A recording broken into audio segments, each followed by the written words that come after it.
À vous tous, fidèles téléspectateurs, salutations distinguées. N'oublions surtout pas la trilogie fidélité, efficacité et régularité, c'est l'âme de la devise du Forum des médias. Comment est composé les plateaux de ce numéro? Découvrons-les en partant de notre gauche. Jean Lokaka, cadre du PPRD. Michel Kitoko, leader du club de patriotes congolais, politologue de formation. En même temps, initiateur de la dynamique politique Pesa Fongo Lamboka. Aldarich Luboya, je suis le président de la Ligue de jeunes du Mouvement de libération du Congo, MLC en sigle. Pati Katanga, président du Mouvement de la résistance patriotique Maïmaï, allié de l'UNC. Et nous voici à droite. Robert Ngambi, je suis secrétaire permanent adjoint chargé des affaires provinciales, questions idéologiques et questions électorales, membre du bureau politique au Parti Lumumbiste unifié du vénérable et immortel patriarche Antoine Gizenga de Rez Mémoire et les Palous, est placé aujourd'hui sous le leadership de Willy Makashi comme successeur d'Antoine Gizenga élu au 2e congrès du Palou. C'est Mami Abongo, je suis analyste indépendante au service de mon pays. Ingénieur Kapangana Maïra, à Nice, fermier et agronome. Je suis aussi consultant en développement organisationnel et institutionnel, cadre de la société civile. Arsène Badibanga, je suis acteur politique et membre de l'Union sacrée pour la nation. Matita Kizala, entrepreneur, directeur général des spécial autogarage.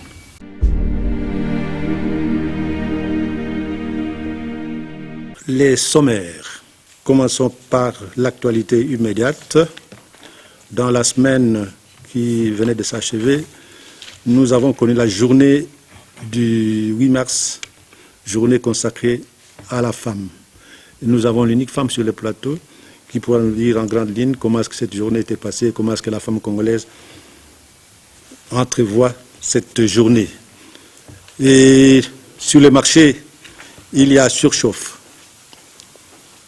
Les francs congolais piquent du nez. Quelles sont les solutions?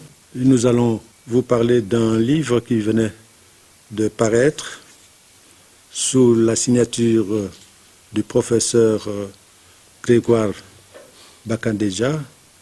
Il porte pour titre « Droits miniers et des hydrocarbures en Afrique centrale à l'aune des dernières réformes ». N'eût été son agenda fort chargé, à l'université de Kinshasa, les professeurs Bakandeja seraient sur ce plateau avec nous aujourd'hui.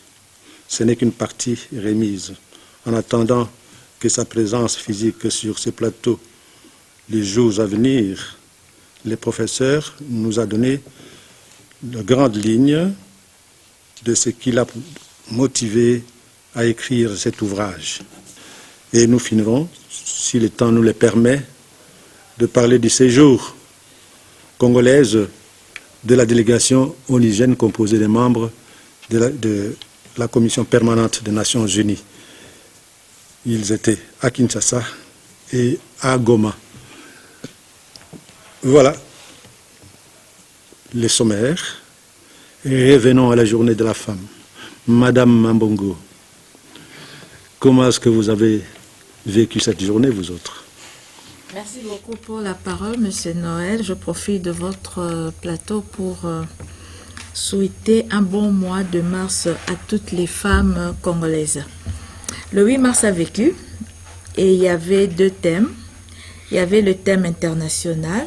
Le thème international, c'est pour un monde digital, inclusif, innovation et technologie pour l'égalité des sexes. Et le plan national pour la République démocratique du Congo, c'est éducation numérique égalitaire pour la paix et l'autonomisation des femmes et des filles. Bon, cette journée de 8 mars, on la voulait pieuse, comme le chef de l'État l'avait dit, parce que nous avions nos pensées sur nos sœurs, nos mamans qui sont massacrées à l'est du pays. Mais c'était une première quand même, où le chef de l'État est venu et toutes les couches des femmes ont adressé leur mémo au chef de l'État. Et aussi, le chef de l'État, prenant la parole à son tour, il a promis qu'on mette en place un fonds pour la promotion des droits des femmes. Moi, je me suis posé la question, un fonds en plus? Non, il y a des organisations féminines. Il a souligné dans son discours, il y a des organisations féminines. Et il a appelé ces organisations féminines à tout mettre en œuvre pour améliorer la situation de la femme. Les organisations, il y en a légion, elles sont légion, je peux dire ainsi, mais elles sont butées à un problème de moyens pour atteindre leurs objectifs. Entre autres, former la jeune fille, la former pour la coupe et couture, la formation ménagère, ainsi de suite, pour que cette fille, cette jeune femme soit autonome dans la société. Et concernant le thème, l'éducation numérique, vous êtes sans ignorer qu'aujourd'hui, l'Internet devient incontournable dans notre monde. Nous sommes dans un monde digital. Et aujourd'hui, nous voulons assez que la femme soit en contact avec le numérique. Vous avez un ministère ici dans notre pays, un ministère du numérique. Et le ministère est appelé aujourd'hui à mettre en place une politique qui visera à ce que la femme se familiarise avec l'outil technologique, la femme soit éduquée sur le plan numérique pour qu'elle soit autonome dans la société. L'Internet est l'outil important aujourd'hui, je l'ai dit. Mais avec cet Internet, posons-nous la question, que fait la femme, la jeune fille avec l'Internet? Essayons un peu de voir dans notre société, que faisons-nous avec l'Internet? Comment nous utilisons l'Internet aujourd'hui? À regarder des films, TikTok. À regarder TikTok. Vous voyez une fille en train de chatter, mais qui est en train de rire. Or, nous devons utiliser plutôt l'Internet pour accroître nos connaissances. Si nous voulons être demain autonomes, efficaces, réduire l'écart entre les sexes, être compétitifs sur le marché de l'emploi, nous devons nous aussi accroître nos connaissances dans le secteur du numérique. La femme ne doit pas rester en arrière. Voilà pourquoi le gouvernement est appelé à mettre en place les moyens, donner les moyens aux organisations féminines pour que celles-ci s'y mettent. Nous ne devons pas seulement parler de la femme de Kinshasa, pensons aussi à la femme rurale. Pensons aussi à la femme qui est à l'arrière du pays. Est-ce qu'aujourd'hui, nous avons l'Internet 24 heures sur 24? Nous voulons bien être modernes, nous voulons bien entrer en contact avec la technologie, mais il y a des préalables, Monsieur Noël. Et ce préalable-là, c'est l'électricité. Aujourd'hui, la desserte en électricité, c'est à hauteur de combien de pourcentage? Vous avez remarqué ce dernier temps, il y a tout le temps des coupures, même ici au centre-ville. Et beaucoup de services aujourd'hui sont pénalisés à cause de l'électricité. Bon, maintenant, on nous parle de l'éducation numérique. Pour que cette éducation numérique soit effective, mais nous devons avoir l'électricité à notre disposition. L'électricité pose problème aujourd'hui. Comment cette femme peut accéder au numérique? Le Kaka, vous avez un petit mot à dire concernant la journée de la femme et la Congolaise.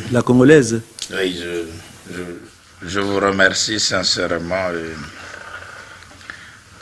C'est moi l'opportunité de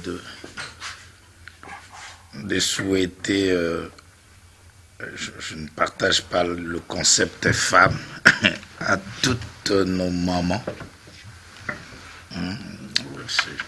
C'est plus puissant. À toutes nos mamans, nos jeunes, nos dames, nos filles. Nous les souhaitons une excellente année, pas moi. Donc, l'année de la femme. Et vous êtes sans ignorer que l'homme serait le produit de la femme, et la femme n'est rien d'autre que le produit de l'homme. Donc, nous sommes obligés d'être ensemble, et donc l'année de la femme et de l'homme puisse être une année heureuse, hein, le mois heureux. Et je suis parmi les gens qui pensent à l'égalité et plus à la compétence, parce que nous avons étudié avec nos sœurs. Elles étaient brillantes que les hommes, Et donc, à l'heure de la mondialisation, si nous voulons amener un discours, c'est un discours de gens compétents, bourrés d'une probité morale et intellectuelle. Alors, la société étant le produit forgé par nos mamans dans l'éducation, et que pour avoir une société meilleure, nous devons avoir... Vous parlez d'égalité. L'égalité. Vous avez étudié avec les femmes. Vous le voyez maintenant à l'œuvre. Oui. Est-ce que cette égalité se justifie? C'est comme ça que je vous remercie. Dans la gestion. Nos mamans doivent forger des attitudes, des techniques pour encadrer et orienter une société meilleure. Parce que la journée de la femme dans les numériques, terme retenu par le gouvernement, c'est une journée dans la formation des enfants. Une société qui veille son émergence, c'est une société qui prépare l'avenir. Et pas les femmes, toutes nos mamans doivent conjuguer, concourir dans l'effort de former les gens capables d'assumer le Congo de demain, d'encadrer les maris capables d'améliorer la gestion de la société congolaise. Parce que on ne peut pas aller dans les numériques, mais il y a aussi la gestion. La maman ou la femme qui est à côté d'un dirigeant, s'il y a la mégestion, il y a le détournement, cette dame-là a joué quel rôle? Donc, la dame congolaise, dans les numériques, dans la formation, dans l'entrepreneuriat, doit concourir à notre société. Donc, nous saluons nos mamans, mais d'être les premières personnes qui accompagnent l'organisation, la refondation de la cité et préparer les bons dirigeants. Ok. Alors, Monsieur Kitoko, oui, le thème numérique, la femme doit être initiée à la numérique, c'est un souhait. D'ailleurs, dans un pays sans électricité, je me demande comment est-ce qu'on peut évoluer avec les numériques. Mais, en réalité, si vous regardez la femme, la congolaise, sur les terrains, de la gestion de la chose publique, est-ce que ça répond? Bon, moi je pense que la journée de la femme devait être une journée en rapport avec l'histoire du 8 mars.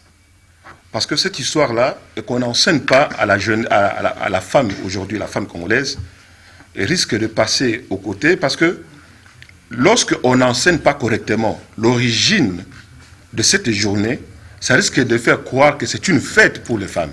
Et pourtant, c'est une journée de deuil. Ce sont des femmes travailleurs qui ont réclamé... Qui ont réclamé depuis le XVIIIe siècle et qui ont été écrasées. Écrasées, oui. Et je pense que le Congo traverse cette période ici. Les femmes qui étaient au travail. Mais justement, le Congo traverse cette période ici, non pas de la valeur de travail recherchée par la femme, mais le modèle de combat que la femme peut mener et qu'elle mène, parce que le Congo traverse une période de guerre. Et je pense que c'est là-dessus que les femmes aujourd'hui devaient s'y étaler pour faire comprendre aux forces qui attaquent le pays et aux forces nationalistes de bien respecter l'environnement où la femme est au service de l'autre.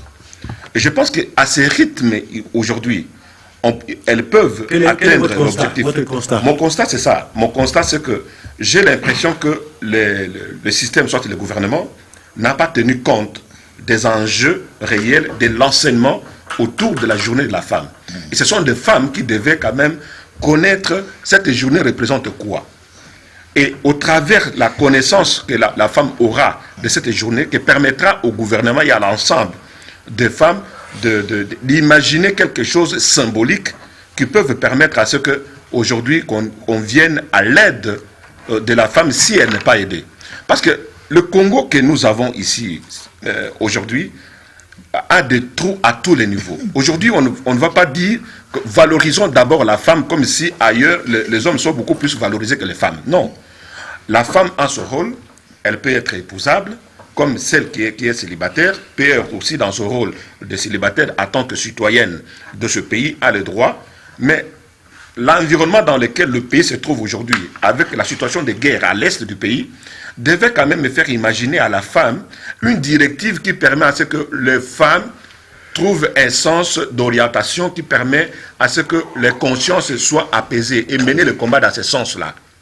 Sans cela, je pense que c'est inutile même de proposer aujourd'hui un fonds spécial pour les jeunes femmes, un fonds. Non, on n'est pas encore à ce stade-là parce que déjà, au moment où nous sommes en train d'enregistrer cette émission, et le conflit avec le marche des partis politiques aujourd'hui, vous n'allez pas sentir ça. La femme a manqué un exemple probant aujourd'hui de marquer la journée de deuil pour l'ensemble de ceux qui sont tués face à la guerre que traverse notre pays. Alors, Monsieur Le Boya, l'égalité de la femme et l'homme, c'est incontestable. Mais la femme à l'action, qu'est-ce que vous dites? Oui, directeur, je pense que la femme vaut tout autant que l'homme. Dans tous les secteurs, dans différents secteurs, la femme vaut tout autant que l'homme.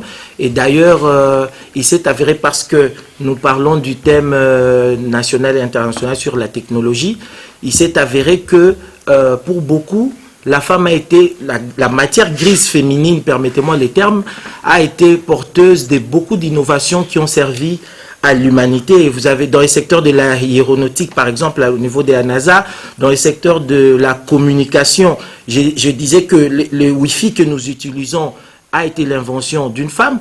Vous avez des inventions dans les secteurs de la fintech, donc la technologie financière, essentiellement dominée par des innovations portées par des femmes. Et pour revenir d'ailleurs en République démocratique du Congo, dans le secteur du transport, vous avez... nous sommes les premiers au monde à avoir un dispositif de régulation de la circulation routière à forme humanoïde qui a aussi été inventé par une femme. Mais pour revenir un peu à ce qu'on disait, directeur, par rapport au thème de l'année... Donc, vous voulez parler des robots que tu trouves dans le coin de... Oui, le robot roulage, oui. Donc, pour revenir à ce que nous disions par rapport au thème de l'année, j'aimerais, au fait, en introduction, directeur, dire que la République démocratique du Congo peut être considérée comme une championne en ce qui concerne le genre, en matière de genre, d'égalité de genre. Parce que déjà, dans l'ère post-coloniale, nous avions des ministres femmes dans ces pays. Et nous avons toujours eu des cadres femmes dans ces pays. Je peux prendre aussi un autre exemple, c'est la question de l'égalité des salaires par rapport aux postes qui sont occupés, soit entre les hommes, par les hommes que par les femmes. Nous n'avons pas ces problèmes, alors que sous d'autres cieux, même dans les pays occidentaux, cela se discute encore. Mais dans notre pays, j'ai la chance d'avoir fait beaucoup d'années dans les secteurs privés et même dans les secteurs publics. Il n'y a pas de problème d'égalité des salaires entre les hommes et les femmes. Ça, c'était une chose que je voudrais préciser. Alors, pour revenir dans les thèmes, parce que la question aussi était de voir la pertinence du thème qui a été choisi au niveau national, qui découle d'ailleurs du niveau international, j'aimerais préciser que aujourd'hui, directeur, vous savez, nous avons... Les secteurs primaires, c'est les secteurs extractifs, agriculture et tout. Vous avez les secteurs secondaires, donc les commerces, le négoce. Vous avez les secteurs tertiaires, qui est un secteur des services, par exemple les télécoms. Et vous avez le secteur quaternaire, qui est le secteur de la technologie et de l'innovation, qui va désormais l'idée, je vais dire l'idée pilotée, tous les autres secteurs d'avant. Vous savez, dans quelques années, directeur, il y a beaucoup de personnes qui vont perdre leur emploi. Parce qu'aujourd'hui, qu'il s'agisse de la médecine, de l'agriculture, de l'élevage, de la télécommunication, de tous les secteurs, les banques et tout, il y a beaucoup de choses qui seront faites par des robots. Et donc, le secteur de l'innovation et de la technologie, le numérique, ne doit pas être considéré comme un point non pertinent pour la RDC aujourd'hui, effectivement. Et donc, aujourd'hui, parce qu'il a été même ici évoqué la question de la guerre à l'Est. Et je pense qu'autour de cette table, nous avons souvent dit que les guerres que vous voyez dans les pays en voie de développement vont s'estomper au fur et à mesure que le développement viendra. C'est pour ça que nous conseillons toujours aux dames qui sont dans les secteurs professionnels de beaucoup travailler pour que le développement arrive, et cela va faire partir toutes les zones d'ombre qui couvrent notre pays. Monsieur Katanga, vous êtes politique aussi comme Louboya. Louboya a trop jeté de fleurs aux femmes. Vous êtes même à vue. D'abord, on parle de quelle femme? Est-ce qu'on parle de la femme de Kinshasa? Est-ce qu'on parle de la femme de Paris? Est-ce qu'on parle de la femme de Washington? La femme congolaise. Surtout, moi, nous sommes congolais d'abord. Ce que moi je sais, c'est que dans mon pays, on a violé les femmes. C'est qu'on a appelé mon pays à un moment donné capitale mondiale du viol. Dans mon pays, on a terrorisé les femmes. Dans mon pays, on a enterré les femmes vivantes. Dans mon pays, les femmes n'ont pas eu droit de citer parce que beaucoup ont été assassinés. Dans mon pays, nous ne défendons pas les droits des femmes. Nous avons délaissé les droits des femmes. La femme enterrée vivante, c'est par les Congolais? Par les Congolais? Bien sûr. C'est-à-dire? Le Congo n'a pas pu, mon pays n'a pas pu défendre ces femmes-là. C'est mon pays qui n'a pas pu. Si les étrangers arrivent dans notre pays et enterrent les femmes congolaises vivantes, c'est que mon pays est défaillant, non? Vous pouvez aller à Paris aujourd'hui, en Normandie, aller enterrer les Françaises vivantes, même si vous avez une armée puissante. Non, vous allez heurter à l'État français qui va défendre les femmes-là. Et donc mon pays n'a pas défendu les femmes. Et aujourd'hui, il faut rendre hommage. Il y a des femmes anonymes qui n'ont pas parlé, qui sont mortes, qui ont été violées et ont été assassinées. C'est à celle-là que je pense. La petite fille au Bandundu là-bas, qu'est-ce qu'elle demande? C'est d'aller à l'école. Vous voulez parler du numérique? Vous voulez parler du numérique? Je suis polytechnicien, je connais ce que c'est. Vous voulez amener quelle population au numérique? Il faut commencer par la formation. Et si vous voulez être honnête, alors supprimons les minervales pour les jeunes filles. Supprimons les minervales pour les femmes à tous les niveaux. L'État peut le faire. C'est que pour les femmes, qu'il n'y ait pas, voilà une mesure concrète, qu'il n'y ait pas de minerval de l'école primaire à l'université. Ça serait une mesure encourageante pour permettre à nos enfants, à nos filles, d'aller à l'école. Si vous formez les filles, eh bien vous allez les orienter vers le secteur technologique. Vous voulez amener quelqu'un au numérique, quelqu'un qui ne sait ni lire ni écrire. Comment il va comprendre l'algèbre des boules? Le numérique, ce n'est pas seulement lorsque vous utilisez, je vais sur Internet. Il y a aussi un langage caché. Il y a aussi un langage apparent. Le numérique, c'est éparse. Donc, c'est d'abord la formation. Défendre nos enfants, nos femmes, nos mamans, nos fillettes, pour que plus jamais, alors que plus jamais, que mon pays soit la capitale mondiale du viol. Alors plus jamais ça. Avoir un État qui sache défendre une grande partie de nos enfants, qui sont les femmes, les filles, et aussi permettre à ce qu'il y ait accessibilité dans les études. Pour nos filles, la plupart qui n'ont pas les moyens, dont les parents n'ont pas les moyens, rendre accessible et gratuite à tous les niveaux, suspendre les minervales. Là, ça serait des mesures concrètes. Là, au bout de 10 ans, si vous faites le bilan, vous allez voir que vous êtes arrivé quelque part. Mais si nous voulons copier la fille de Paris, nous voulons amener la Congolaise de Massimanimba, la petite fille de Massimanimba, nous voulons l'amener au niveau où se trouve la fille de New York. Là, nous faisons fausse route. Nous avons nos réalités à nous d'un pays pauvre qui doit commencer là où il faut commencer pour amener les filles, les femmes là où il faut les amener. Enseignant, ce que vous dites, quand vous observez la femme qui est dans les institutions, dans la gestion? Bon, premièrement, c'est que on est géré par le puissant qui nous impose les thèmes que nous, on ne fait que copier. Mais si nous rentrons chez nous, en République démocratique du Congo, je ne vois pas dans quel secteur, à quel niveau, où il y a une discrimination faite à la femme. Ni l'accès à l'éducation, ni l'accès à de toutes les opportunités, même l'opportunité d'emploi, même l'opportunité du numérique. En République démocratique du Congo, il n'y a pas une discrimination. N'analysons pas la République démocratique du Congo comme si on analysait le Liban, ni l'Algérie. C'est différent. Hein? Et, la culture musulmane, par rapport à la République démocratique du Congo, je pense que deux choses incomparables. Alors, quand vous arrivez, aujourd'hui, on parle de numérique, on parle de l'Internet. Combien d'hommes ont accès à l'Internet et qui constitue un nombre supérieur pour dire maintenant il faut promouvoir les femmes de manière à atteindre le même niveau que l'homme en République démocratique du Congo. Il y a même des hommes qui ne savent même pas tirer une photo dans un téléphone.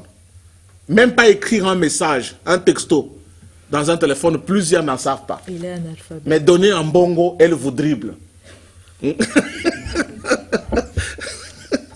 Et donc, on n'a pas de statistiques pour dire qu'il y a une discrimination d'accès au numérique. C'est toute une société qui est bourrique. Ok. Alors, M. Anissé. À cette occasion, quand on parle de la journée de la femme, moi je pense directement aux mamans maraîchères. Ce sont des femmes qui se battent pour nourrir Kinshasa. Et il faut aller dans les vallées où elles sont installées pour voir qu'elles sont en train de travailler.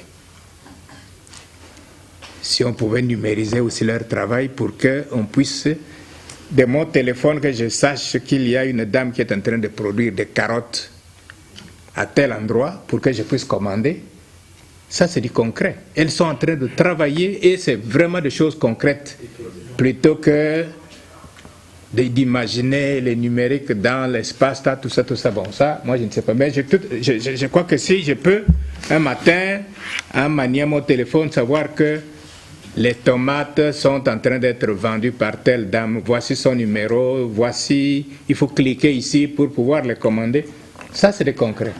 Et c'est des choses qui peuvent se faire. Donc, atterrir avec un programme comme celui-là, qui valorise le travail que la femme fait déjà, on est parti. Mais si on est dans la théorie, je ne sais pas combien de temps ça va vous prendre. Hein? Combien de thèmes que vous avez déjà embrassés en théorie comme ça. Hein? Et pour ajouter à ces où est-ce que nous en sommes? Il y a une jeune dame qui vient de créer une application qui vous permet de vérifier la constitution des médicaments et leur origine. Donc c'est pour aller dans ce sens-là, pour dire qu'il y a des choses concrètes qu'on peut faire qui cadrent avec le besoin de la société. Donc ce sont des applications comme ça que le gouvernement pouvait se saisir de cela pour en faire un programme qui valorise les gens qui sont là-dedans. Et puis je dis aussi, depuis un certain temps, on forme beaucoup de gens et des filles dedans, dans des facultés comme Matinfo, tout ça. Toutes ces dames qui ont déjà terminé, elles font quoi? Et dans le cadre du numérique, qu'est-ce qu'on pense à ces jeunes filles? Parce qu'on pouvait dire, bon, il y a des garçons et des filles qui font ça, Matinfo, mais on tire seulement les filles pour dire, voici le programme que l'on leur propose pour pouvoir en faire des femmes utiles à ceci, au numérique, tout ça. Donc il ne faut pas que ce soit des choses théoriques et qui risquent de ne pas atterrir quelque part. Je termine par dire que, comme Kitoko avait commencé ça, c'est le 8 mars. Mais nous sommes au Congo où on est en train de tuer des femmes quelque part maintenant. Et puis, nous étions déjà au courant que le Conseil de sécurité va faire une visite ici. Moi, je pense que c'était aussi l'occasion que les femmes lèvent leur voix pour pouvoir préparer quelque chose de concret pour visibiliser ce qui est en train de faire là et présenter ça à la communauté internationale par ces gens qui sont venus. Ils étaient ici hier, aujourd'hui ils sont à Goma, demain ils vont peut-être repartir, mais au mois de mars, qu'est-ce que les femmes ont dit à cette délégation-là? Ça aussi c'est des choses quand même concrètes et qui semblent être l'actualité chez nous. Mais c'est passé. Je ne sais pas si un message fort des femmes peut sensibiliser la communauté internationale par rapport à ce qui s'est passé, surtout qu'une délégation de cette communauté internationale, des représentants de cette communauté internationale est chez nous. Ouais. Voilà.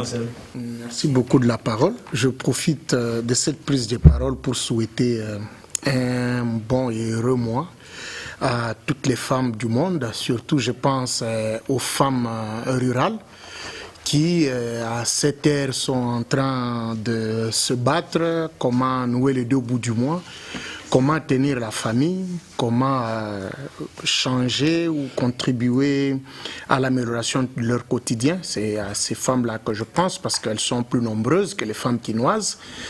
Voilà à ce niveau-là. J'aimerais revenir sur le thème mondial. C'est un thème qui paraît très bon et beau à voir. Hein. On parle du monde digital inclusif. Et nous, au Congo, au lieu de prendre des mesures qui doivent répondre au contexte, on a directement embrassé le sous-thème, c'est-à-dire à partir du thème mondial.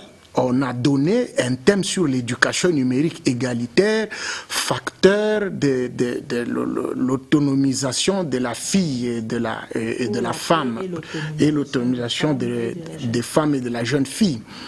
Je pense que ça serait en dehors du contexte propre à notre réalité.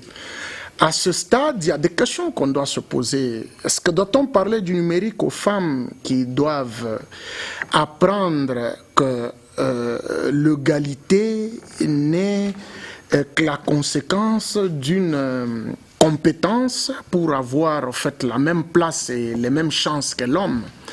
Est-ce que doit-on parler du numérique à cette femme qui vit dans des conditions telles qu'il y a un taux très moins élevé d'électrification, qu'on ne se voile pas la face? Le numérique est tributaire du taux d'électrification. Parce que tout ce qui est numérique est électronique. On ne peut pas parler du développement du numérique, on ne peut pas parler d'une éducation numérique égalitaire si au départ nous avons un problème sérieux à ce niveau. Je crois que c'était là le préalable. Et le plus important, c'était celui de pouvoir responsabiliser l'État, que l'implémentation vienne de l'action de l'exécutif. Est-ce qu'il y a-t-il des politiques dans le domaine? Y a-t-il des politiques nécessaires? Il y a eu un code numérique ici. J'ai eu la chance d'avoir été parmi les consultants qui ont contribué à l'élaboration de la programmation numérique nationale. Laissez-moi vous dire qu'il y a des problèmes à ce niveau-là. La jeune fille, la femme dont on parle, c'est quel genre de femme? Si c'est la femme de Kinshasa, là, le numérique a tout son sens. Mais pourtant, la femme de Kinshasa ne représente, si je ne m'abuse, que 30% de la femme nationale. Et Kinshasa n'est pas la province, comme on l'a toujours dit. S'il fallait peut-être prendre des thèmes, il fallait prendre plus de thèmes qui auraient été plus importantes en matière de la responsabilisation, par exemple, de la femme dans les secteurs, par exemple, rural. Amener des innovations, par exemple, dans son agriculture, parce que celle-là n'a pas besoin d'un téléphone pour vivre ou bien tenir du jour au lendemain.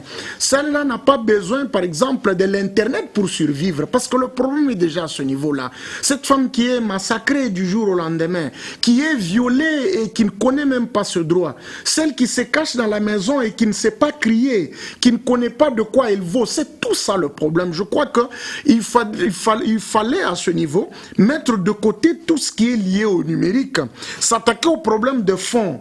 S'attaquer au problème de fond. Parce que si vous parlez du numérique aujourd'hui, vous parlez du numérique aujourd'hui à la femme qui est, excusez-moi les termes, à la femme qui est analphabète, excusez-moi les termes. C'est la réalité, laissez-moi le dire dans des termes aussi crus. La majorité des femmes sont analphabètes. La majorité ne savent pas en fait, utiliser même de nos applications. Takizala, vous êtes investisseur. Qu'est-ce que vous dites pour la journée de la femme? Je vous remercie, monsieur le directeur. Vous savez, le problème de la République démocratique du Congo, on veut courir sans avoir l'entraînement.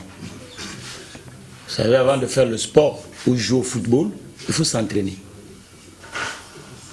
Le numérique, même dans des pays développés. Moi, je vis en France. Lorsque le numérique est arrivé, parce que la société est composée avec des couches sociales, même l'éducation que nous parlons ici, l'enfant d'un médecin, ce n'est pas l'enfant d'un fermier, même dans des pays développés. C'est-à-dire que la famille recule d'abord avec la démocratie du Congo, mais on veut faire le championnat du numérique. L'entreprise recule, on veut faire le championnat numérique. Et lorsque le numérique commence aux États-Unis, et que les Européens étaient en retard, nous les Français, on récupère le numérique comment? L'État a mis des moyens. Pour les entreprises, celui qui créait par exemple une application, le 50% a été subventionné par l'État. Pour le ménage, dans chaque commune, il y avait des cafés communaux pour que les familles modestes puissent apprendre l'outil numérique. C'est le cas de la République démocratique du Congo. Il y a même une ministre des numériques. Au moins l'entrepreneur, je ne vois même pas. Je ne le vois même pas faire le tour des entreprises. C'est un vrai problème. Évitons de faire la danse des abeilles. On fait la danse des abeilles. Une bonne du miel, hein? Non, on fait la danse des abeilles. Avant de récupérer le miel, qu'est-ce qu'on fait? On brûle quoi? Les abeilles. Alors, donc, évitons de faire la danse des abeilles. C'est cette danse d'abeilles qu'on fait ici. C'est pas sérieux. Et les gens viennent, numérique, la femme, tout ça. Les gens ne travaillent pas. Donnez-nous les statistiques. Donnez-nous, cher professeur, s'il vous plaît. Nous ne sommes pas l'auditoire, c'est un plateau de télévision. Donc, le problème, c'est quoi? On doit comprendre que d'abord donner les statistiques de l'emploi des femmes en République démocratique du Congo. Parmi les endroits où les gens peuvent émerger numériquement, c'est autour de l'emploi. L'emploi recule. Les gens sont dans la rue. Pensez vous touchez un téléphone avec Facebook et vous connaissez le numérique? Non, ça vient de voir. C'est quoi ça? Il faut apprendre. On apprend autour des instruments professionnels. Et parmi les instruments professionnels, c'est l'entreprise. Regardez l'administration, non? On a numérisé? Non. Nous parlons de numérique au niveau de la femme. Mais quand vous regardez le taux de chômage de la femme est important en République démocratique du Congo. L'entreprise recule. Et le programme numérique, il faut un budget. Personne nous donnera le budget national pour appuyer la numérisation en République démocratique du Congo. Et là, l'auteur de combien? Aujourd'hui en République démocratique du Congo. Vous comprenez? Et le taux des femmes qui ont un compte en banque en République démocratique du Congo, c'est 15%, c'est 20%. Pour avoir un compte en banque, il faut avoir l'activité professionnelle. Vous comprenez?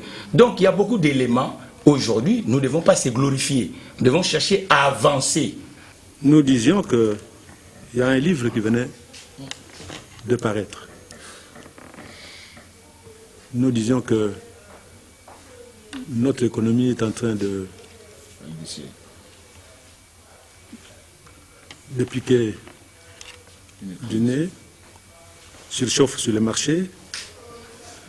Les raisons sont nombreuses autour de tout ce que nous connaissons comme problème. Il y a un fils de ce pays qui a pensé nous donner un livre sur le droit minier et des hydrocarbures en Afrique centrale à l'aune des dernières réformes. Et c'est le professeur Grégoire Bakandeja. N'eût été son agenda fort chargé, à l'université de Kinshasa, le professeur Bakandeja serait sur ce plateau avec nous aujourd'hui. Ce n'est qu'une partie remise. En attendant que sa présence physique sur ce plateau les jours à venir, le professeur nous a donné de grandes lignes de ce qui l'a motivé à écrire cet ouvrage. Je crois qu'il faut partir du contexte global. Nous sommes aujourd'hui dans ce qu'on appelle l'économie mondiale. L'économie mondiale, là, c'est... Là, on retrouve des batailles entre les entreprises qui se font des guerres sans merci.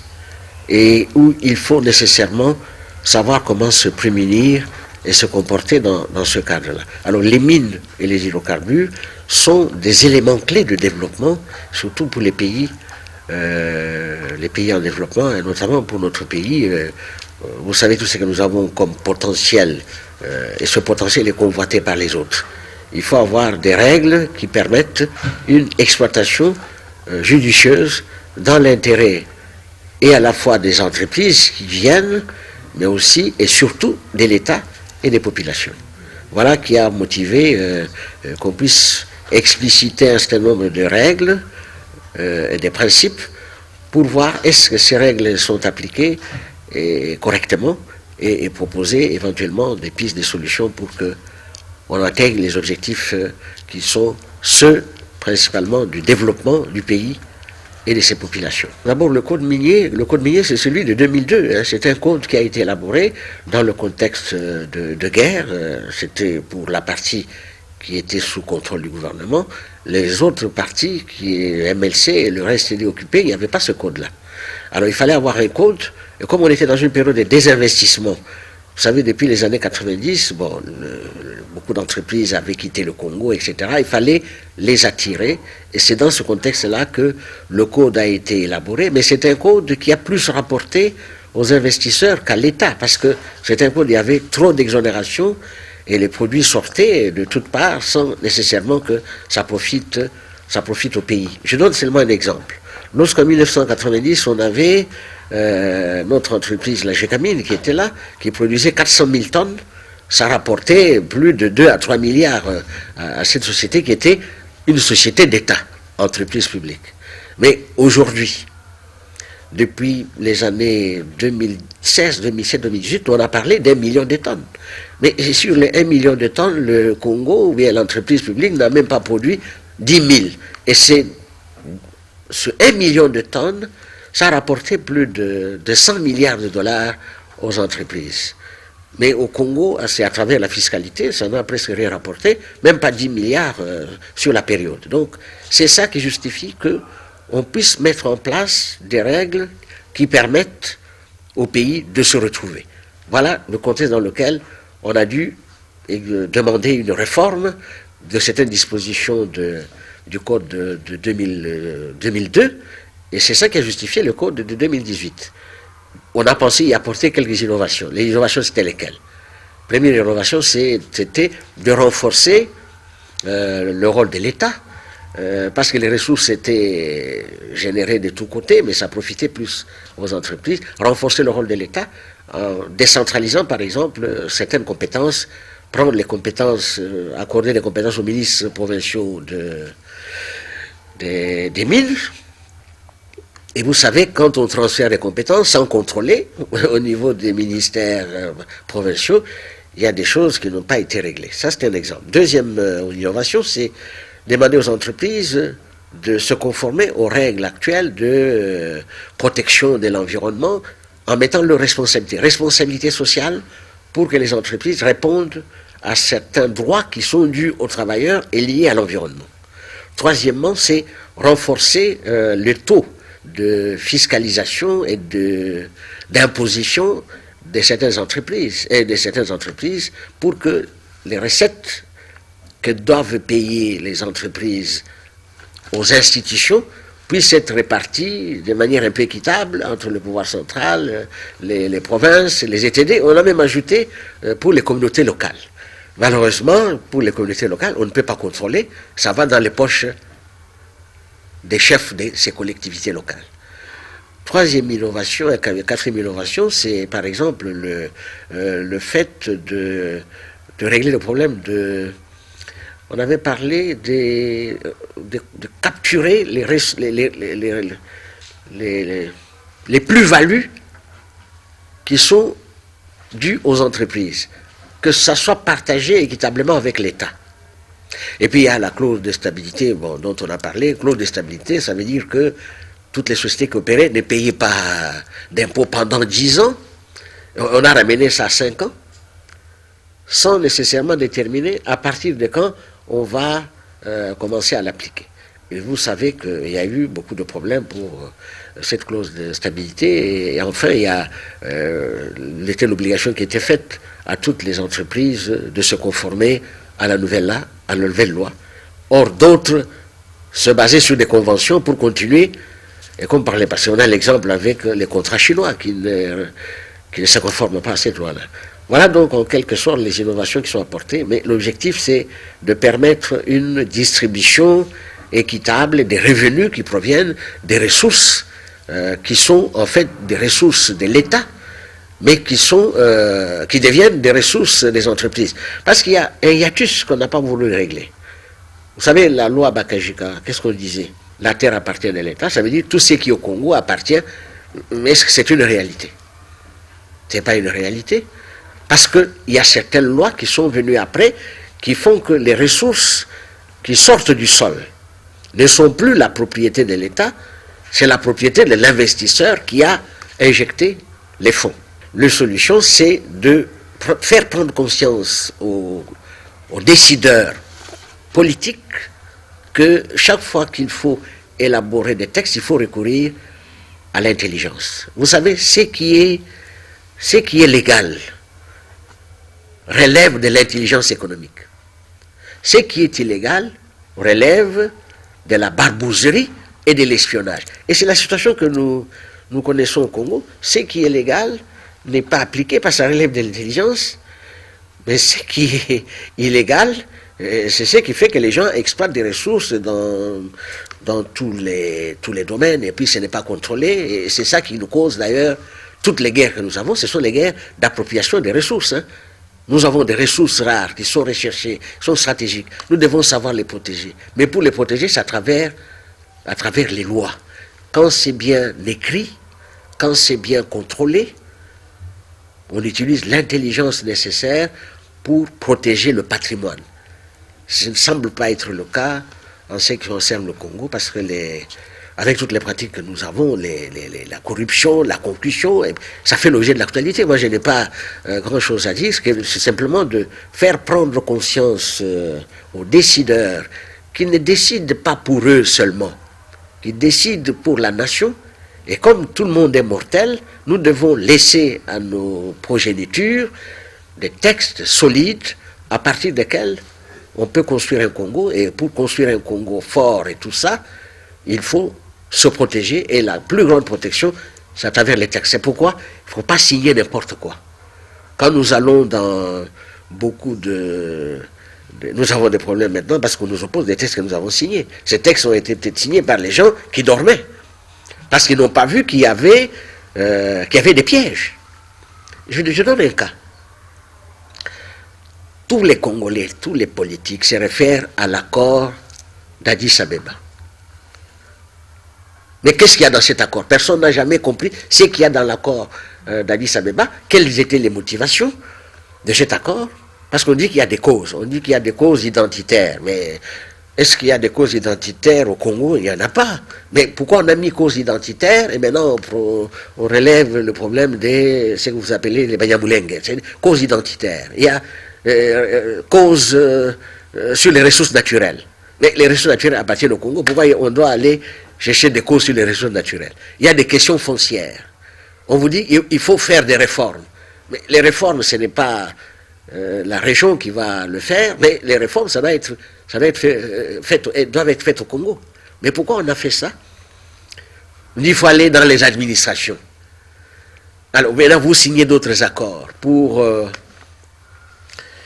mais c'est ça qui est à l'origine de la guerre. On dit, on vous oppose, vous avez signé des textes, on vous oppose ça.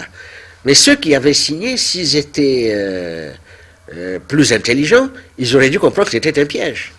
Et c'est ça qui est à la base de tout ce que nous avons comme problème. Oui. Alors c'est pourquoi vous voyez que lorsque je prends le cas, le président Tshisekedi a décidé de suspendre les accords, etc., le problème n'est pas de les suspendre. Le problème, c'est que ces accords sont illégaux parce que ça n'a pas été entériné par l'Assemblée.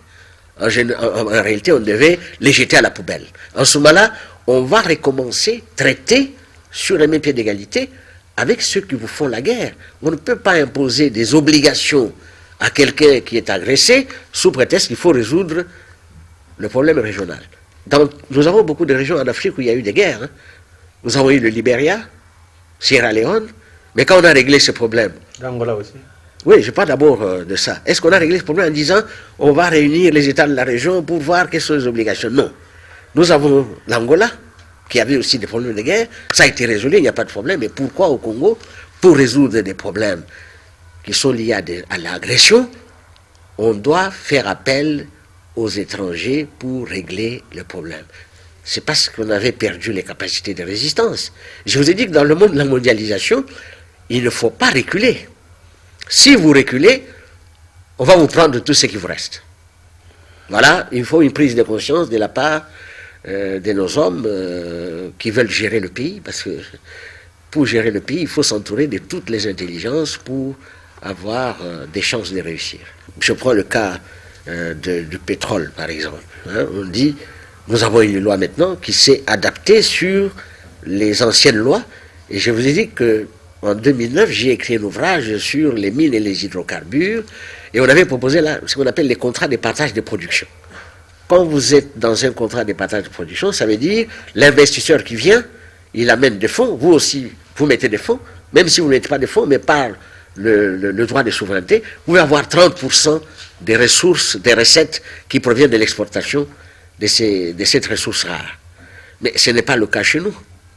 Parce qu'en fait, le pétrole qui est extrait, c'est la propriété de l'entreprise qui travaille là-dessus et qui exporte. Il exporte quelle quantité? Vous n'avez pas la connaissance des quantités. Depuis 1975, on disait que le Congo produisait 25 000 barils de pétrole. Ça rapportait, en termes de royalties, quand j'étais au ministère, je sais que c'était dans les 150 millions de dollars par trimestre. Mais sur quelle quantité? Depuis 1975, je crois que le même montant continue jusqu'à aujourd'hui. Et ça veut dire qu'il n'y a pas une maîtrise de cela. Deuxième exemple, nous avons des ressources communes qui sont partagées dans nos frontières. Nous avons le gaz et le pétrole au niveau de lac Albert, Tanganyika, etc. Et au niveau même du lac Kivu, il y a le gaz. Il est exploité ailleurs en prenant des quantités de chez nous, de gaz. Nous avons le pétrole. Il n'est pas exploité chez nous parce qu'il va poser des problèmes à l'environnement. Mais en face, en Ouganda, l'environnement est protégé. Il y a quelque chose qui ne va pas. Or, nous avons des accords pour exploiter en commun ces ressources-là. On ne le fait pas. Ce sont les autres qui en profitent. En matière des minerais, nous avons commis beaucoup d'erreurs par la décapitation de la Gécamine, une entreprise. Bon. Mais dans tout le Congo, il y a des minerais. Il y a du cuivre, du cobalt, au Congo central, au Kasaï, partout. Mais on n'a pas développé là parce qu'on manquait d'énergie. S'il y a l'énergie, on peut encore exploiter.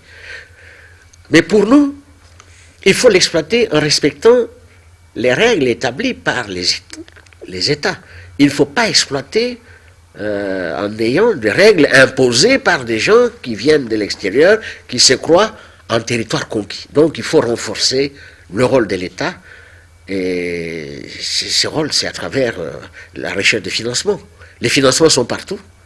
Mais pourquoi les gens hésitent de venir intervenir au Congo? Parce que, bon, vous connaissez tout ce qu'on nous reproche. L'absence d'intégrité. Et une justice qui n'est pas équitable. Alors, souvent, on dit non, il n'y a pas la protection des investisseurs. C'est pourquoi les gens hésitent parce que nous sommes dans ce désordre-là que les gens veulent voir se perpétuer et c'est au détriment de la prospérité. Donc, voilà pourquoi on parle de développement durable. Ça veut dire vous devez faire des choses permettant à ce que les générations qui vont suivre après vous retrouvent le bonheur que vous ne leur avez pas donné l'occasion de partager pendant votre vivant. Qui a eu l'occasion de lire ce livre? Ou qui a entendu parler de ce livre? Oui, Arsène. Merci beaucoup de la parole. Je crois que j'ai entendu, en fait, j'ai un esquissé du livre du professeur Bakandéja que je respecte beaucoup parce que je l'ai connu en tant que professeur de droit. Et son approche a été plus explicative et une approche démonstrative. J'ai vraiment apprécié la manière dont il a abordé la question.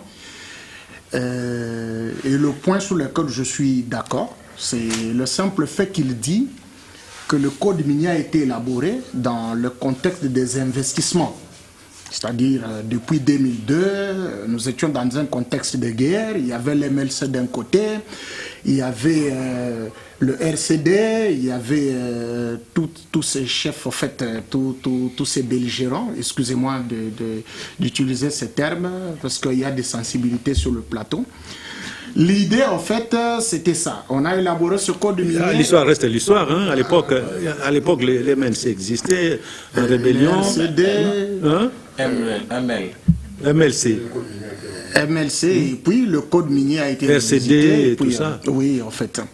La révisitation du code minier valait vraiment sa peine, et ça, je l'ai beaucoup soutenu, de par les explications du livre du professeur Bakandeja, dans le sens où la RDC traversait un moment très, très difficile. Hein. Ce problème de guerre faisait chasser des investisseurs dans le domaine minier. Il y avait des pillages de nos ressources minières. Alors, il fallait faire un code minier qui devait être attractif, c'est-à-dire attirer des investisseurs avec certains allègements fiscaux. C'est à cause même de ce code minier de 2002 que beaucoup de chercheurs ont classé la RDC parmi les paradis fiscaux. C'est en fait au nom de beaucoup d'allègements, d'exonérations fiscales dans le domaine minier, qui a fait à ce que en fait, le code minier soit présent, mais nous sommes contents quand même qu'au fil des ans, qu'il y ait une révisitation de ce code minier. Pour beaucoup d'investisseurs, je crois que c'est le problème qui oppose la FEC avec beaucoup d'entreprises minières qui croient que même le 3,5%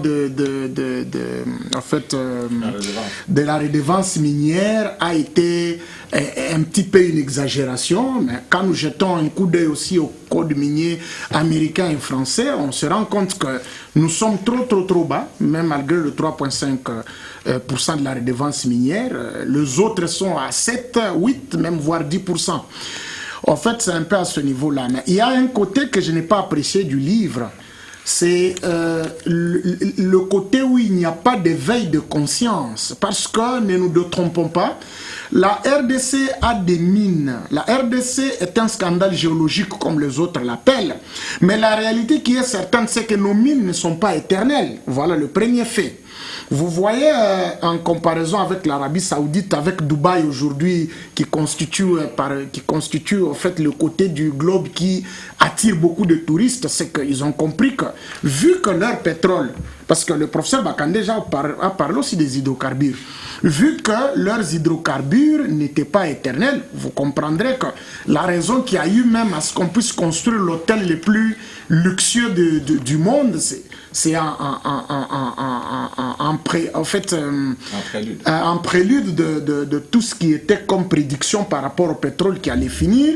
Alors ils se sont vraiment versés dans le tourisme pour créer de l'équilibre au cas où le pétrole ne serait plus là, que les pays vivent du tourisme. Et c'est ce qui se passe maintenant.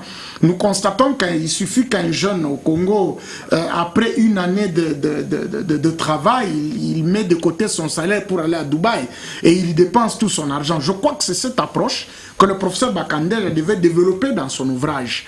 Il faut oublier que le professeur, dans son livre, tient compte de l'avenir du pays, de la jeunesse du pays, parce qu'il conseille de ne pas, qu'on n'exploite pas en désordre sans règlement. Hein. Alors, monsieur Ngambi. Oui, merci beaucoup, directeur. Je pense que je prendrai pas tout simplement dans les lignes du professeur Bakandeja, que je salue, parce qu'une production scientifique, intellectuelle, il faut savoir la saluer.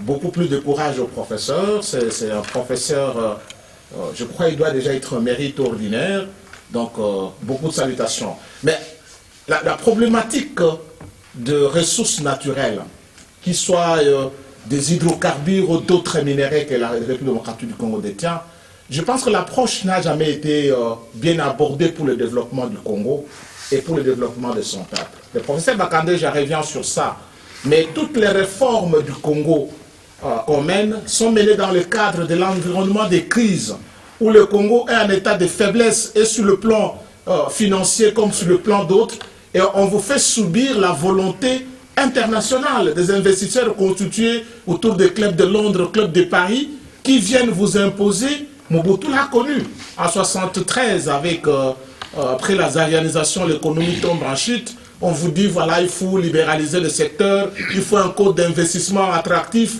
Et à la fin de compte, tous ces investisseurs qu'on attendait, ils ne sont pas venus. Vous avez suivi à un moment ici, avec Copyrep, les entreprises doivent être libéralisées. Non, et on attend, et on va injecter des capitaux frais pour créer d'emplois et créer des... Depuis que le vieux Ilunkambe est parti, l'ONATRA est resté avec l'État seul. Oui, mais alors les partenaires, ceux qui ont injecté les capitaux frais sont venus d'où? Les investisseurs. Oui, ils sont venus. Il faut les attendre. Alors, il faut attendre. L'État devient actionnaire unipersonnel. Alors, donc ça pose un problème. On va nous imposer ce code quand? En 2002. Il n'y a pas que le code minier qu'on va nous imposer en 2002 par la volonté de la Banque mondiale. D'ailleurs, la réduction est encadrée par la Banque mondiale. Vous avez le code forestier, c'est en 2002. Vous avez le code minier, c'est en 2002. On vous dit, au regard des difficultés que nous avons, les investisseurs vont venir. Les investisseurs vont venir. Un pays qui se développe n'attend pas les investisseurs de l'extérieur.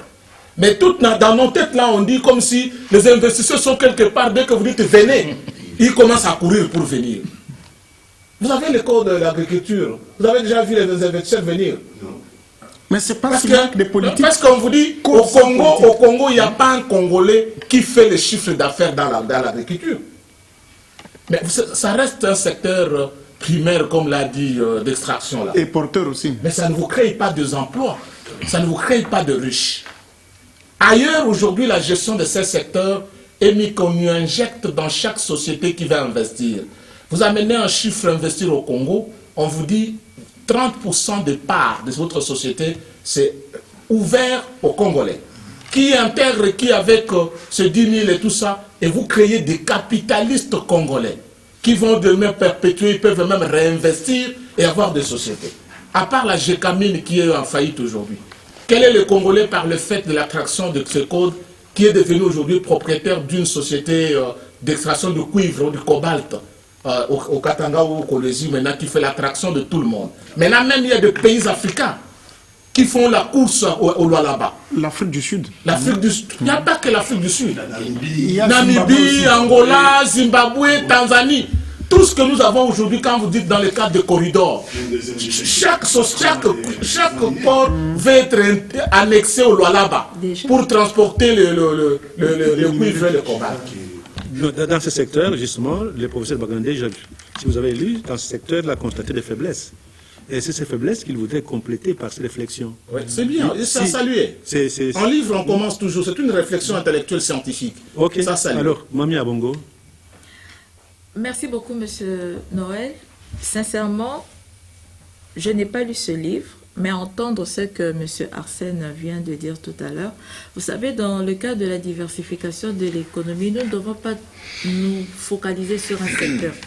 C'est ça le défaut que nous avons eu. Même à l'époque de Mobutu, c'est la Gécamine qui contribuait à plus de 50% de notre budget. Aujourd'hui, nous faisons focus toujours sur les mines. Or, un jour, les gisements là, ça va tarir.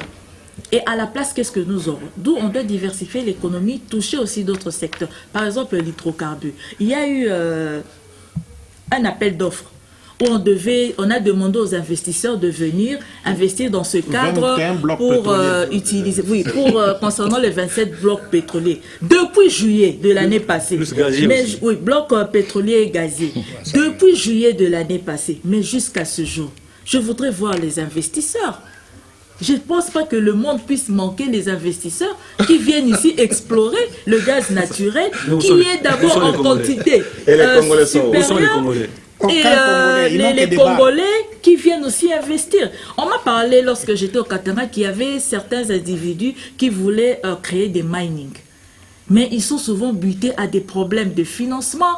Ils sont butés quand ils doivent explorer, ils doivent aller de bureau en bureau, on demande de l'argent, ainsi de suite. Même quand ils doivent aller présenter aux autorités, les autorités demandent tout le temps des pourcentages, alors que le Congolais n'a pas encore commencé l'exploitation de ces mines-là. Vous voyez comment l'investisseur congolais a du mal à émerger. Donc moi, je pense qu'aujourd'hui, le livre, il est allé, je trouve que c'est intéressant. faisons focus sur les investisseurs congolais, donnons-leur de l'argent pour qu'ils investissent au Congo, parce que nous attendons les investisseurs étrangers. Pour l'appel d'offres des blocs gaziers et miniers, où sont-ils? Bon, et donc quand même les Congolais, donnons aussi les moyens. On dit que voilà, on doit encourager l'entrepreneuriat congolais. Commençons par, ne fût-ce que par ça, mettons les moyens qu'on commence à exploiter notre gaz naturel. Si nous attendons des investisseurs iraniens, turcs, afghans, ils viendront quand? Mais voilà. Commençons d'abord avec les Congolais, comme ça on peut créer de l'emploi, papa. Si nous continuons à attendre, nous attendrons, le mandat va passer, un autre président va venir. C'est comme si, un complot là, on ne veut pas venir au Congo. On ne veut pas s'intéresser au pétrole congolais. J'ai suivi un président, un PDG français qui dit, nous ne viendrons pas au Congo. Nous ne prendrons pas le pétrole congolais. Oh, Total.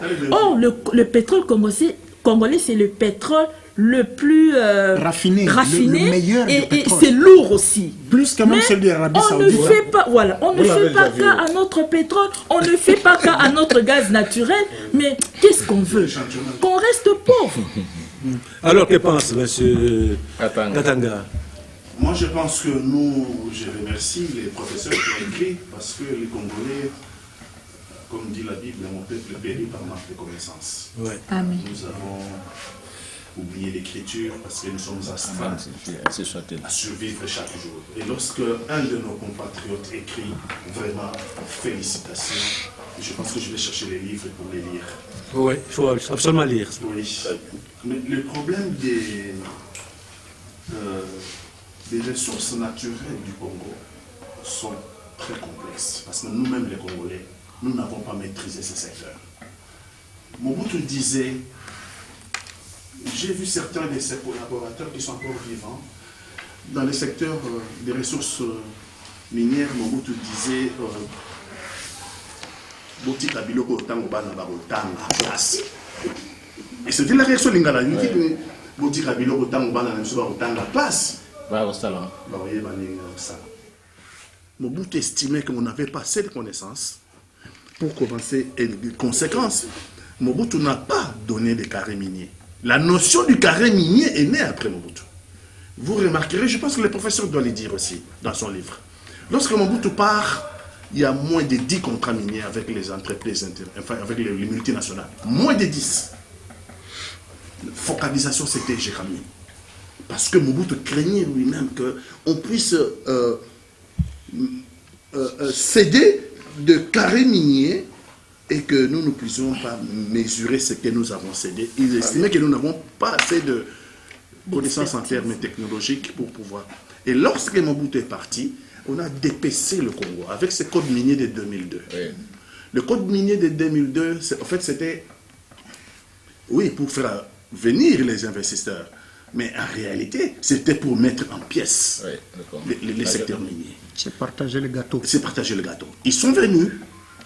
Ils ont pris, ils n'ont rien laissé pour le Congo. Alors que tous les géologues sérieux, tous les géologues disent... Et le contrat chinois aussi. Les ressources minières sont des ressources épuisables. Lorsque ces ressources minières s'épuisent, c'est des déserts qui naissent à la place. C'est les déserts, ces déserts-là, pendant 2-3 siècles, vous avez des déserts. Et donc, ils conseillent les géologues, lorsque vous exploitez, de prendre les ressources nées de l'exploitation, de les affecter dans les secteurs, notamment dans l'agriculture, qui est un secteur des ressources renouvelables. Le Japon l'a fait. Le Japon, moi je suis arrivé au Japon à l'époque, j'étais directeur de cabinet du ministre de l'Environnement. Donc je suis allé au Japon avec le ministre. Et nous avons visité des trous, ils nous ont dit que c'était des mines que le Japon exploitait depuis le XVIIIe siècle, le XIXe siècle. Mais aujourd'hui, nous avons investi. Maintenant, c'est fini. C'est devenu des musées. On peut venir contempler. Donc, les Congolais, ils se font exploiter ces minéraux. Et dans l'entretemps, la courbe de développement est inversée. Il s'appauvrit de plus en plus pendant que l'exploitation monte.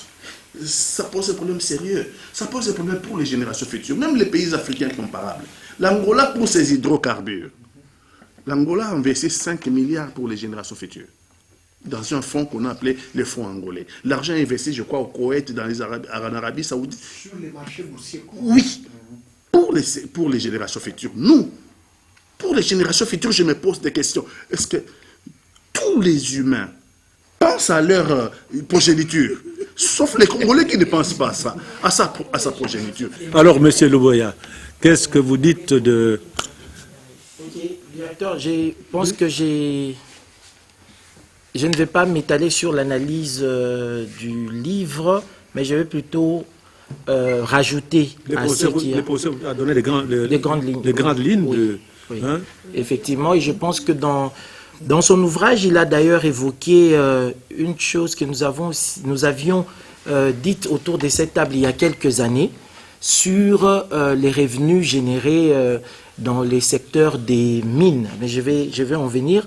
Mais rapidement, je voulais commencer un peu par la question liée à la libéralisation et les réformes à mener au niveau des entreprises publiques, parce qu'il est aussi question de cela. Oui, j'aimerais dire qu'effectivement, oui.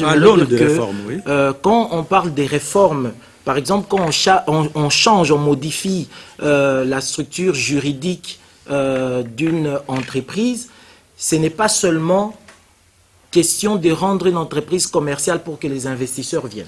Parfois, il s'agit aussi de réorganiser le fonctionnement de l'entreprise. Je vous donne un exemple, la Régie des eaux ou la SNEL, ce sont deux grandes entreprises qui ont beaucoup souffert du statut juridique qui les considérait comme établissement public. Dans quel sens? Quand vous êtes établissement public, vous êtes soumis à un principe qu'on appelle le principe d'universalité budgétaire. Ça veut dire que tout ce que l'entreprise produit est déversé au niveau du Trésor, et le Trésor, par le principe d'universalité budgétaire, peut utiliser et affecter comme bon lui semble. Et donc, si vous avez un État qui a des tendances d'être en faillite, vos établissements publics seront en faillite.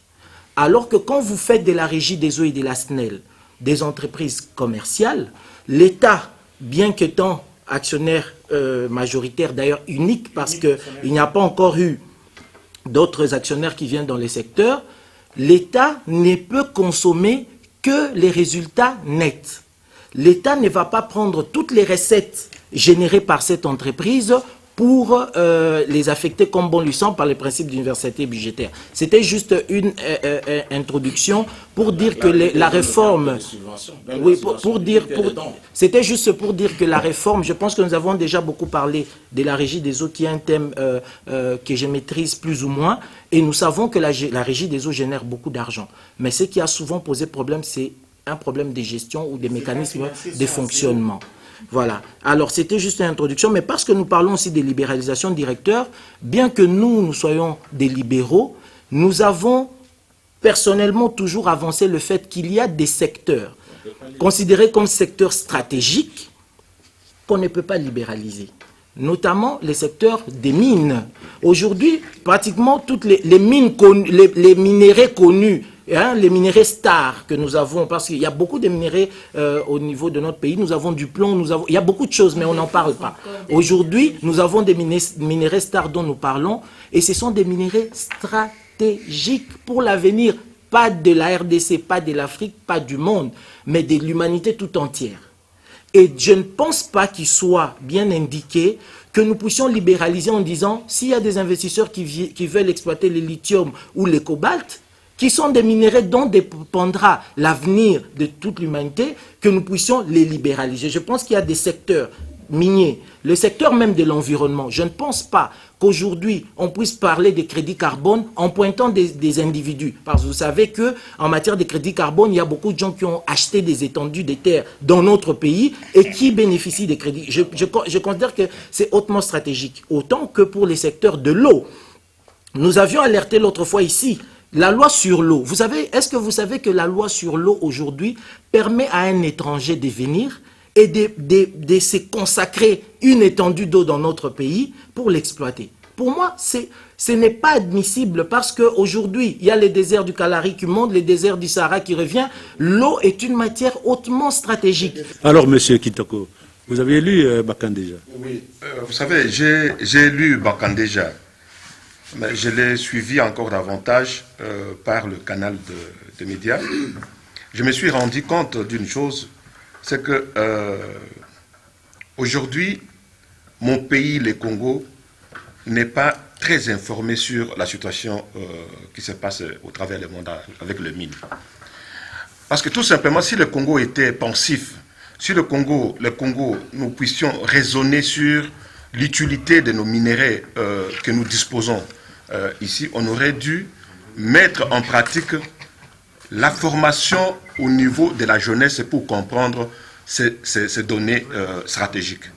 Mais tant qu'il n'y a pas une formation spécifique à ce genre de domaine, je me suis posé la question une fois au campus. J'ai vu quelques jeunes qui me disent, moi je suis l'option de pétrole, moi je suis...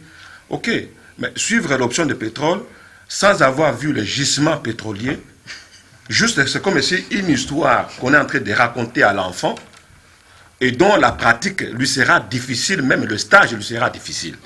Pourquoi? Parce que le système que nous avons ici dans notre pays n'est pas un système qui permet à ce que notre enfant puisse s'outiller et comprendre la maîtrise de ce dont on l'enseigne.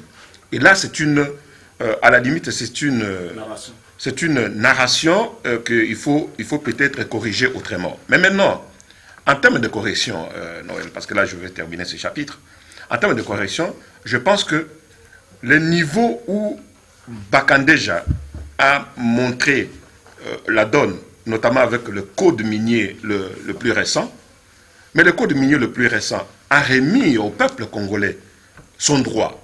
Mais qu'est-ce que le peuple congolais fait? J'étais étonné de voir le ministre de l'hydrocarbure se pavaner partout dans le monde, en France, en Russie, un peu partout, jusqu'aux États-Unis, pour aller chercher les investisseurs dans ce domaine-là. Moi, je pense qu'à un moment donné, nous devons être un pays champion dans la recherche de ce que nous voudrions. Si nous ne pouvons pas nous-mêmes exploiter, étudions pour qu'il y ait des exploitants congolais d'abord. Et là, je pense que à terme de cette perspective-là, ça permettra au Congo de garder ses richesses, de l'entretenir ou de fois le valoriser demain après-demain. Vous voyez? Donc ça, c'est un secteur quand même qui est pour moi stratégique, mais nous n'allons pas passer notre temps ici pour des secteurs stratégiques parce que le Congo aujourd'hui plonge encore dans une crise la plus absolue, une crise politique qui va générer d'ici sous peu, avec la guerre à l'Est. Moi, j'insiste sur ce chapitre-là, qui n'est pas encore revenu, peut-être que vous allez l'évoquer ici, mais je pense que le politicien congolais devait prendre conscience que l'avenir du Congo est en train de changer. Non pas avec les indicateurs qu'on nous largue par le système actuel, mais avec les indicateurs de la guerre qui vient de l'est du pays. Et ça, je pense que c'est un chapitre aussi intéressant qui devait être mis sur le pied de façon à ce qu'on puisse expliquer au peuple congolais d'où ça vient et pourquoi. Ok, le professeur Bakandeja, je pense que dans les jours à venir, il sera avec nous sur le plateau. Vous aurez l'occasion d'échanger et essayer aussi de lire correctement les livres comme ça. Quand il sera avec nous, vous pouvez lui suggérer, donner des idées qu'il faut. Et revenons sur ce qui se passe sur le marché, surtout dans la capitale. Surchauffe. Le franc congolais pique du nez. Monsieur Tokaka, oui, vous dites quoi? Je vous remercie sincèrement. Je pouvais prendre la salutation pour le professeur. Et je sais que c'est un grand scientifique qui donne son apport et sa contribution. Avant d'arriver sur le franc congolais, j'aimerais approfondir l'idée de la comptabilité générale. Je crois qu'il y a ceux qui ont étudié la comptabilité analytique d'exploitation, la comptabilité de société, et puis la comptabilité générale. Et puis mon pays avait opté de l'époque un plan comptable général zaïrois qui est devenu congolais. Et avec la mondialisation, parce que la décolonisation, le capitalisme a atteint son stade le plus culminant, qu'on appelle la mondialisation, par l'utilisation de l'Internet, son instrument de contrôle, hein, le WhatsApp, hein, le numérique, parce que c'est le contrôle. On nous contrôle, mais mon pays n'a pas étudié le passation du plan comptable général zaïrois à l'Ouada. Hein, congolais, zaïrois, congolais. Hein. à l'Ouada. Ça, c'est le danger de tous les experts comptables congolais. Et je ne sais pas si l'Ouada est venu perturber le fonctionnement de la comptabilité congolaise. Et jusque-là, le vrai problème est à ce niveau. La mutation du plan comptable congolais à l'Ouada. Et comment l'appliquer? Et donc, toutes nos entreprises, autogarage, directeur général, tes écritures comptables face à l'Ouada, en tout cas, je ne sais pas comment les dirigeants congolais fonctionnent face à l'Ouada. Alors, je me demande, avec tous nos experts, sans compter l'UGF et la Cour des comptes, donc, tous nos experts, moi je médite ça dans la comptabilité, parce que qu'est-ce qui va se réaliser à des sociétés ou aux entreprises congolaises face à l'Ouada? D'abord, ils n'ont pas la maîtrise. Ils n'ont pas la connaissance de la comptabilité de l'Ouada. Les Congolais. Ajouter à ça les normes IFRS. Merci beaucoup. Donc, je ne sais pas, notre somnolence a des problèmes. C'est ça, la conception de l'État. L'autre fois, je parlais sur la... Comment nous avons conçu notre État et qu'est-ce que nous pensons de notre État? Parce que c'est sérieux. Quand vous n'avez pas la maîtrise d'une comptabilité de votre pays, participer à la comptabilité internationale, l'OADA n'est rien d'autre qu'une comptabilité internationale. Mais qu'est-ce que nous allons répondre? Ce qui fait que nos chiffres d'affaires seront perturbés, nos sociétés. Parce qu'on n'a pas la maîtrise de l'outil. Alors, il faut méditer. Comment se rattraper? Luboya, tu défends le pouvoir. Comment se rattraper? Parce que ça, c'est technique. Hein. Il y a des choses politiques, nous devons tous mettre les phrases, sinon. Mais il y a des choses sérieuses. Dès lors que la société congolaise n'a pas de maîtrise sur la comptabilité, entre guillemets, OADA, je ne sais pas ce que vous allez réfléchir. Je suis là. Et puis, une deuxième méditation. Je ne sais pas si, par rapport à ce que le ministre Molendo a présenté, je ne sais pas si ça serait ratifié. Nos forêts, est-ce que ça nous appartient d'abord? Vérifiez un peu les cartes, est-ce que nous avons encore la forêt? Nos mines, le code minier. C'est à nous. Ça nous appartient. Théorique, hein? C'est les Mabélé à Bakoko, ça on dit. Oui. Mais avec ces carrés miniers, est-ce que ça nous appartient? Nos forêts. Maintenant, avec les blocs, hein? Parce que quand on déclare déjà la bloc, ça ne vous appartient pas. Hein? Alors, si tu es maintenant les carrés miniers, ceux qui ont les exploitants forestiers, et plus les exploitants des mines, et les propriétaires de parcelles, bon, nos réserves, faune et forêt, appartiennent au patrimoine mondial de l'humanité. Hein? Ça dit Salonga, Virunga, ça ne nous appartient pas. Donc, vous vous rendez compte qu'on n'a rien. Et réfléchissez, soyez vraiment sérieux. Nous n'avons rien. C'est-à-dire, les mines, parce que c'est les autres qui ont, les exploitants forestiers ont des espaces, les blocs pétroliers, ça ne t'appartient pas, donc les autres vont acheter. Non, ils vont acheter, exploiter. Non. Attends. Le sous-sol appartient à l'État. Oui, je suis là. Mais cet espace-là identifié, c'est Bakajika, c'est pas Bakajika. Quand on dit déjà que le bloc là, on te dit 10 000 km², ça doit appartenir à X. Et puis les mines là, 2 km², ça appartient à Y. Et puis minier, forestier, gazier et tout, plus la parcelle de Takizala. Donc, vous n'avez rien pratiquement. Et puis les autres, Virunga, Salonga, patrimoine mondial de l'humanité. Tu vois? C'est pour dire qu'il faut réfléchir. Il faut réfléchir sur les choses auxquelles nous pensons que c'est pour nous. Ça ne nous appartient plus. Mais nous sommes chez nous au pays, les Mabélé de Bakoko. Alors, commencez déjà à réfléchir face à ça. Alors, les prix, vous savez, là c'est Takizala, offre et demande, lui et Luboya. La loi de l'offre et de la demande. Ici, on parle beau, on ne produit pas. Hein? Moi aussi, je suis fermier, Takizala. Je ne me présente pas, je suis directeur général d'une entreprise qui est dans élevage et plantation au Congo. Donc, je suis fermier, entre guillemets, mais ici, je prends les casquettes des politiques. Qui encourage qui pour produire? D'ailleurs, tu es toujours découragé.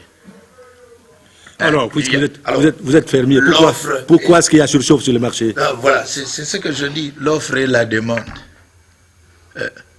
Qui produit? Et puis, est-ce que chez nous, il n'y a qu'une seule méthode, parce que on est administratif de l'État. Il faut voir nos dirigeants, d'où ils sortent. Qui dirige le Congo? Ils viennent d'où? D'une entreprise? D'une organisation de patronat? Ils viennent d'une organisation, c'est une bourgeoisie administrative, non?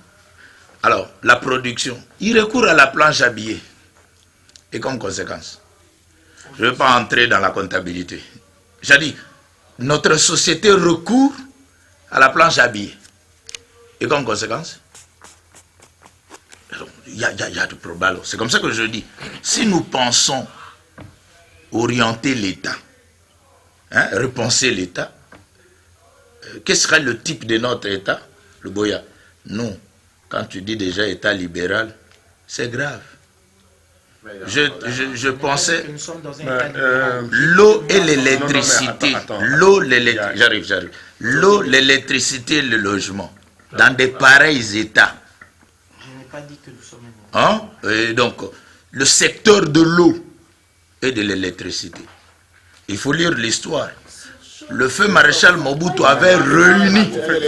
Ok, voilà. Une minute seulement, vous allez ajouter un élément. Une minute. Alors, par le fait de mes fonctions actuelles, je me rends compte que nous sommes un pays exceptionnel, où toutes les monnaies du monde ont cours légal chez nous. Vous pouvez acheter des beignets en dollars, vous pouvez acheter les matembele en dollars, même en francs CFA, même en euros, même en kwanza, on achète au Congo. Jamais vous irez en France avec les dollars on vous prend. La monnaie, c'est l'euro. Jamais vous allez dans un autre pays africain où vous achetez, même au Congo-Brazzaville. Vous n'allez pas avec les dollars sur le marché acheter. Avant, on disait même que l'économie était dollarisée. Et maintenant, c'est erronisé aussi. Et même Kwanza, c'est un problème. Comment vous pouvez faire une économie avec toutes les monnaies du monde? Comment on peut gérer comme ça? Et vous avez même des paquets d'argent dans un coin de rue. Non agréés. Ailleurs, vous arrivez à l'aéroport, tu as besoin de francs CFA. C'est à l'aéroport dans une maison. Pardon? Voilà, c'est ça la question. Devant cette situation, vous faites quoi? Mais est-ce que c'est un système qui a commencé il y a 2 ans? Mais vous êtes là pour apporter la solution. Non, attendez, suivez, c'est ce que j'ai dit. Est-ce que ça a commencé il y a 1 année? Alors, c'est une réalité que nous soulevons. Ne répondez pas comme ça. Ne répondez pas que ça a commencé il y a 1 année. Vous êtes arrivé au pouvoir pour changer ce qui était mal fait hier. Suivez. Tout le monde ne participe pas au Conseil des ministres. Mais alors, je vous le dis, c'est que nous disons, même quand nous sommes dans des cabinets, pourquoi les gens font de notre technique? Mais ici, nous sommes en train de conseiller même les gouvernants. Non, on est en train de conseiller ceux qui gouvernent. Que c'est vraiment... Quand est-ce qu'on l'a pas dit? Même sous Kabila, nous étions au pouvoir, on le disait. Qu'il y a rareté de dollars et qu'il y a une non, le problème n'est pas... Le problème n'est pas... Le dollar est rare. Non, le problème n'est pas rareté de dollars. Mais oui, c'est ça non, le problème. Suivez. Le grand problème, au-delà, c'est une matière que je donne aux financiers, aux économistes et les autres, pour dire... Vous êtes historien, vous êtes financier. Mais est-ce que pour manger, je mange l'histoire? Vous êtes historien, pas mais c'est que j'ai dit n'a pas d'économie. Le dollar se fait rare ces derniers temps. Le dollar vient d'où? C'est normal, la mauvaise monnaie chasse la bonne. Mais le dollar vient d'où? On remarque que le franc congolais, il y a beaucoup de francs congolais. Je vais vous donner, madame, je vous donne. Non, et les opérateurs ont du mal à vous aurez. Suivez. vous avez tous les pays d'Afrique qui ont connu des problèmes de dévaluation. $1 est autour de, quand vous allez en Afrique de l'Ouest, c'est autour de 60 quelque chose. Nous sommes les seuls pays où le dollar, $1 égale 2000. Nous sommes arrivés à la fin de l'émission. On est arrivé à la fin de l'émission. On est arrivé à ça. Les problèmes qui nous préoccupent aujourd'hui, les pouvoirs doivent avoir un regard sur la monnaie. Les pouvoirs doivent avoir un regard sur la monnaie. La monnaie, c'est une attribution de la souveraineté d'un pays. Mais on a comme l'impression que nous n'avons pas un regard sur notre monnaie. D'abord. Suivi de la production. Suivi de la production. Monsieur Luboya, je pense, c'est Luboya qui a parlé de l'eau. L'eau. Moutinga a écrit, il y a quelques années passées, Moutinga a écrit, après viendra la guerre de l'eau. Est-ce que ceux qui nous dirigent en tiennent compte? Ils ont fait venir un étranger au régime des eaux. Tiennent compte. Et ils votent une loi sur l'eau. Que quelqu'un d'autre peut venir exploiter notre eau. Regardez dans les alimentations ici, vous avez l'eau importée de gauche à droite. Même produit, si on met sucre, on met canadien, American water. C'est alimentaire qu'on met dans les sachets, on met Canadian water. Mesdames et messieurs, nous disions que vous avez constaté que nous n'avons pas parlé de ce qui se passe à l'Est. C'est expressement que nous n'avons pas parlé de l'Est, puisqu'il y a les Nations Unies qui se trouvent dans notre pays. Ils sont à Goma aujourd'hui. Voyons jusqu'à la fin de la semaine qu'est-ce qui va arriver après leur passage pour que la semaine, dimanche prochain, pour que nous puissions parler de leur passage. Mais nous restons solidaires avec nos frères et sœurs de l'Est. Soyez-en sûrs que le Forum de médias n'a jamais négligé ce qui se passe à l'Est. C'est tous les dimanches, nous parlons de l'Est. Cette fois-là, nous n'avons pas parlé de l'Est, puisqu'une forte délégation de 15 personnes des Nations Unies, Conseil de sécurité, les membres permanents sont sur notre sol. Qu'est-ce qui nous apporte comme message cette fois-là? C'est que nous allons parler dimanche prochain. Au revoir et à la prochaine.